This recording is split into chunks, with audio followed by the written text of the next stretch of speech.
بسم اللہ الرحمن الرحیم نحمدہ و نصلی علی رسولہ الکریم۔ صحیح البخاری کتاب الصلاۃ باب 35 لا یبصق عن یمینہ فی الصلاۃ، یعنی نماز میں اپنی دائیں طرف نہ تھوکے۔ حدیث نمبر 410 411۔ حضرت ابو ہریرہ رضی اللہ عنہ اور حضرت ابو سعید رضی اللہ عنہ نے بتلایا کہ رسول اللہ صلی اللہ علیہ وسلم نے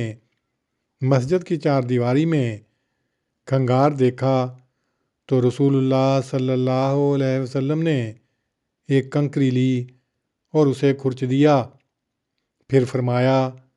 جب تم میں سے کوئی کھنگارے تو اپنے منہ کے سامنے نہ تھوکے اور نہ ہی اپنے دائیں طرف،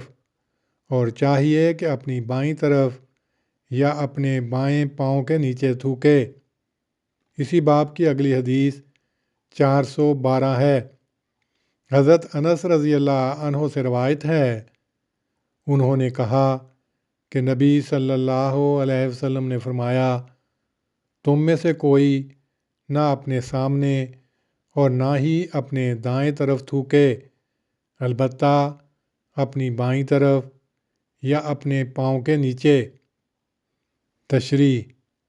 شارع اسلام صلی اللہ علیہ وسلم نے دائیں ہاتھ کو اچھے کاموں کے لیے مخصوص کیا ہے، اور اس امر کی طرف توجہ دلانے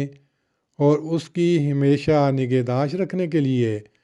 ہر مناسب موقع و محال کے مطابق ہدایت فرمائی ہے، جیسے کہ یہاں بھی بائیں طرف تھوکنے سے منع فرمایا، تا معنوی عزت و طہارت اور یمن و برکت کا مفہوم ذہن میں قائم رہے۔ اس باب میں بھی وہی روایت ایک اور سند سے لائے ہیں، اور اس میں بھی کنکری لینے اور کھرچنے کا ذکر ہے۔ ان روایتوں میں بائیں طرف یا بائیں پاؤں تلے تھوکنے کی جو اجازت دی گئی ہے وہ حالت مجبوری کو مد نظر رکھ کر دی ہے، چونکہ اس زمانے میں فرش نہیں ہوتے تھے، اس لیے پاؤں کے نیچے تھوک کر اس کو زمین میں دفنا دینے کا حکم دیا گیا، اور یہ اجازت بحالت استثنائی ہے، جیسا کہ اس کے متعلق اگلے بابوں کی روایتوں میں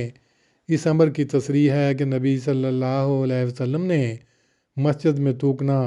گناہ قرار دیا ہے، اور اگر کوئی غلطی یا بحالت مجبوری تھوکے تو وہ اس کو دفنا دے۔ اس زمانے میں پاؤں میں جوتیاں ہوتی تھیں، اس لیے یہ مسئلہ جوتی کے نیچے تھوک لینے کا ہے، نہ کہ ننگے پاؤں کے نیچے۔ یسار کا لفظ قرآن و حدیث کے محاورے میں گندی جگہ یا نامناسب جگہ کے لیے بھی مستعمل ہے، لہٰذا اس سے یہ بھی مراد ہو سکتی ہے کہ ایسی جگہ جو ان کاموں یعنی تھوکنے وغیرہ کے لیے مختص ہے، مثلاً طہارت خانے وغیرہ، وہاں تھوک لے۔ نیز تحت قدمے سے یہ مراد بھی ہو سکتا ہے